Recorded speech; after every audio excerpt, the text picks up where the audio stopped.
Unë në shtator jam tërhequr për të mos kandiduar si kandidate e pavarur. Ju dini shumë mirë që sot me ligjin aktual dhe kodin zgjedhor një kandidat i pavarur del në Tiranë me 15.000 vota, ndërsa një kandidat në listën e hapur, qoftë opozitës apo të Partisë Socialiste, minimumi duhen 30.000 vota për të dalë deputet. Kështu që unë shumë e mençme nuk jam, po dhe budallaqe nuk jam. Kështu që bëra llogarit që Ilir Metës i duhen mbi 30.000 vota për të dalë deputet, për të garantuar vendet e 2 deputetëve që kanë hyrë në listë të mbyllur.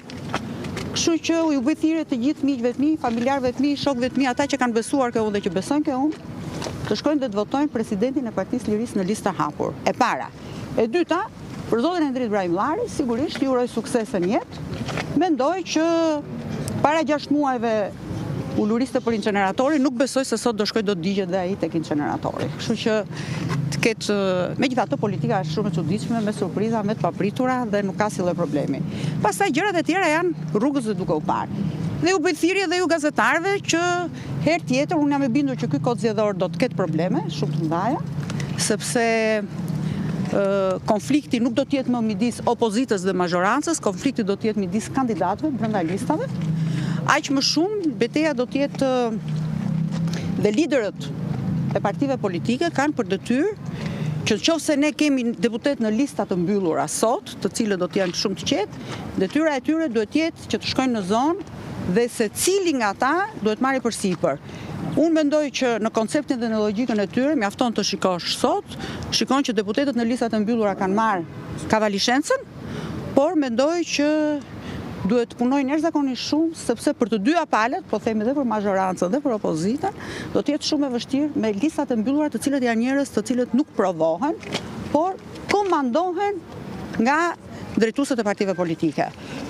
Një gjë dua t'i bëj thirrje opozitës është të ketë shumë kujdes, sepse vërtet Edi Rama ka vendosur njerëz anonim në listat e Partisë Socialiste, por të mos harrojnë që paratë e krimit, paratë e drogës, administrata shtetërore do të jetë ajo që do të çojë të gjithë grupin e administratës shtetërore apo edhe gjithë pjesën tjetër manipulimin e saj drejt kutisë votimit.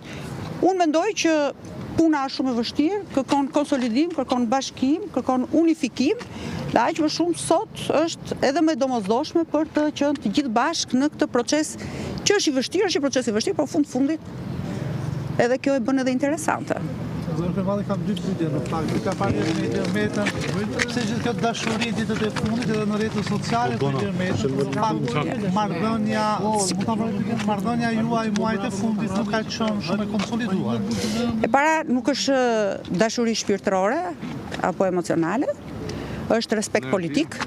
Duhet të bëjmë dallimin midis 2 gjërave që pavarësisht marrëdhënies time personale me Ilir Metën, e cila ka mbaruar dhe po ju a them,